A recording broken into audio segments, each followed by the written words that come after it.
jangan mengatakan hal ini tidak mungkin terjadi. Apalagi tadi kalau Bang Hensat sampaikan, loh, dengan kekuatan Jawa Tengah dan juga DKI Jakarta yang digabungkan, tapi kan kita kalau berbicara mengenai politik tidak hanya kemudian urusan matematika, Bang, 1 tambah 2 sama dengan 3 gitu ya, tapi kita juga melihat pemilihnya seperti apa. Karena tadi saya sampaikan bahwa kalau dilihat dari karakteristik pemilih secara ideologis ini cukup berbeda ini.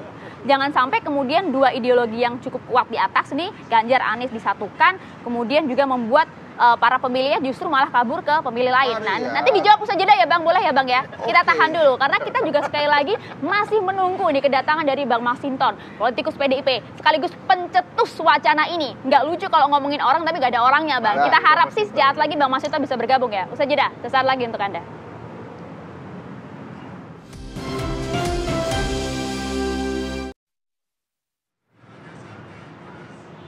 Oke, kita lanjutkan perbincangan. Nampaknya di segmen kedua dialog ini pun Bang Masinton, politikus PDIP, pencetus wacana ini, meskipun kemudian mencetuskan memang ketua DPP PDIP, tapi dari partai pencetus ini pun memang masih belum tiba hingga saat ini. Kami pun masih menunggu kehadiran dari Bang Masinton ya, semoga bisa bergabung juga dalam diskursus ini. Saya balik lagi tadi, Bang Hensat, hitung-hitungannya mungkin kalau dari segi partai politik, oke lah bisa. Tadi people change, kemudian juga namanya politik gak ada yang pasti lah dengan dua kekuatan besar ini. Tapi bagaimana dengan pemilihnya Bang, begitu loh?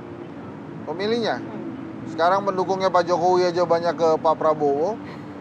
Bahkan yang diculik Pak Prabowo aja dukung Pak Prabowo sekarang tuh Mas Budiman. Bisa berubah ya? Bisa berubah. Kalau pemilih itu tergantung kesukaan aja, moodnya gimana hari itu. Jadi menurut saya itu bisa dibangun Maria. Justru kalau itu terjadi yang saya deg-degan saat ini, itu bagaimana nanti menjalankan pemerintahan itu ya? Kan dua-duanya punya pamor yang kuat tuh, baik itu Anies maupun Ganjar. Kemudian PKS dan PDI Perjuangan ini adalah dua partai politik yang punya akar rumput paling kuat. Persepsinya yang satu kanan banget, yang satu kiri banget.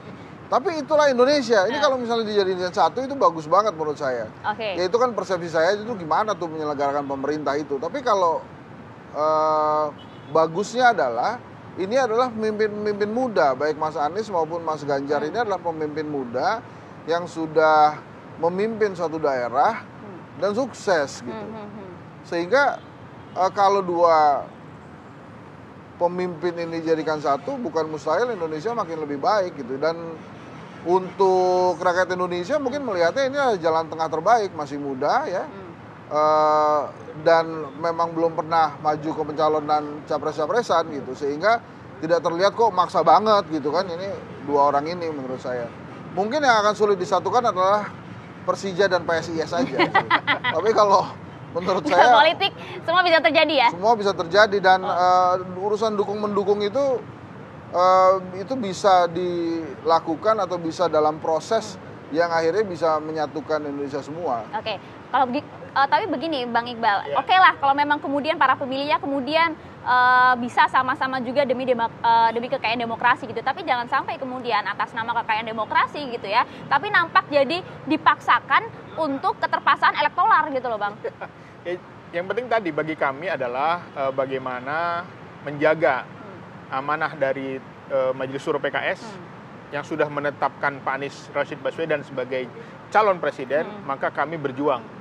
Ya, untuk itu kami melihat bahwa sangat kemungkinan itu ada saja. Kita tidak menutup kemungkinan. Ya, kita punya skenario, tapi mungkin Tuhan punya skenario lain, Bang Hendria. Apakah nanti tiba-tiba Prabowo misalnya tidak jadi berlayar, ya kan? Apakah ternyata Gibran jadi berlayar? Pak Anies berlayar. Berarti misalnya, batasan umur tadi tuh ya? Bisa jadi kan kita nggak tahu. Oke. Di last minute nanti akan ada berbagai manuver-manuver. Tapi bagi kami yang terpenting kami akan memperjuangkan Mas Anies maju sebagai calon presiden sampai titik akhir. Oke, artinya kalau kemudian wacananya adalah setelah diskursus politik antara internal PDIP, koalisi PDIP dan juga kemudian koalisi perubahan ini, capresnya Pak Ganjar, cawapresnya Pak Anies. Nggak akan sepakat, cabut dari koalisi? Bukan begitu, masalahnya ini dua-duanya perahu cukup. Dua-duanya perahu udah cukup. Mas Anies dengan Demokrat, Nasdem dan PKS cukup. Mas Ganjar dengan PD cukup. Jadi sebenarnya tidak terlalu buru-buru juga untuk memutuskan ini. Jadi, tapi kan buru-buru juga ditunggu KPU Bang, berdasarkan bentar lagi. Masih lama. Jadi menurut kami sebagai wacana ini kita menarik ya, sehat bagi demokrasi kita wacana ini, tetapi bagi kami tetap bagaimana mengusung Pak Anies bisa berlayar sebagai calon presiden. Oke. Gitu. Nah, kalau saya sih cerah aja ngelihat kalau memang dua pemimpin muda ini kan jadikan satu gitu. Seru tuh nanti pertarungan politiknya. Mau yang muda atau mau yang senior? Ya, misalnya gitu-gitu kira-kira. Jadi agak rasis. Tapi begini Bang, kalau Bang Hensa melihatnya mimpi yang katanya Bang Said Abdullah kan, ya namanya juga mimpi, masa nggak boleh gitu. Mimpi yang dibawa oleh PD Perjuangan ini berlatar belakang apa? Apakah karena kemudian sudah melihat Prabowo dengan koalisi besarnya gitu, kemudian nampaknya elektabilitas Ganjar akan menurun? Gini, Ibu Megawati Soekarno Putri itu kan memang sudah terbukti sebagai tokoh bangsa yang memang menjaga demokrasi di Indonesia berjalan langgeng. Demikian pula dengan Susilo Bambang Yudhoyono. Saat ini ada Agus Harimurti Yudhoyono. Kemudian ada Surya Paloh, kemudian ada Ustadz Saihu, belum lagi KMS-nya PKS. Jadi menurut saya hal-hal ini mungkin saja terjadi. Ditambah lagi juga dengan kekuatan akar rumput P3 yang memang per hari ini walaupun elitnya ke Ganjar, akar rumputnya ada di Anies Baswedan. Nah itu gitu dia. kan. Sehingga kalau ini terjadi itu pasti akan melegakan banyak pihak sebetulnya. Hanya memang dalam politik walaupun semuanya mungkin, memang tidak semudah membalikan telapak tangan.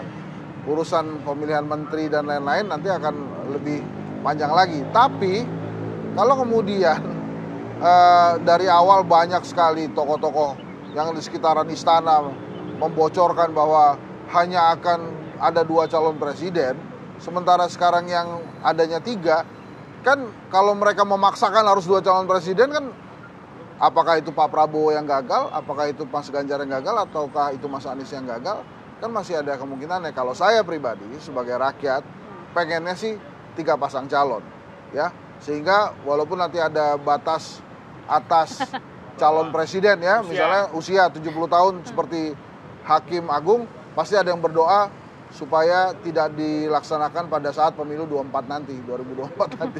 Karena kalau nggak nanti jadi 1 putaran doang tuh Bang. 1 putaran cuma 2 ya.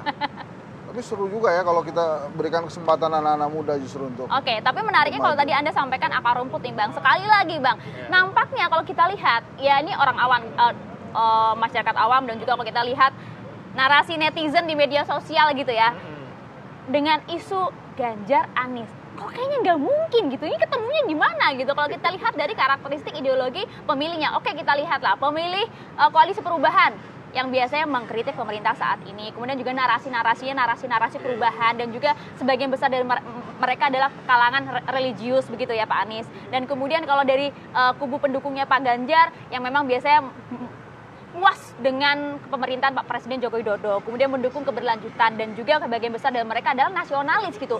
Memang betul-betul nampak bertolak belakang gitu Bang. Nanti akan lari kemana akar rumput ini? Kalau kalau Maria buka ada ART-nya semua partai politik di Indonesia, itu nggak ada pembedaan. Ini partai politik nasionalis, ini religius. Pemilih.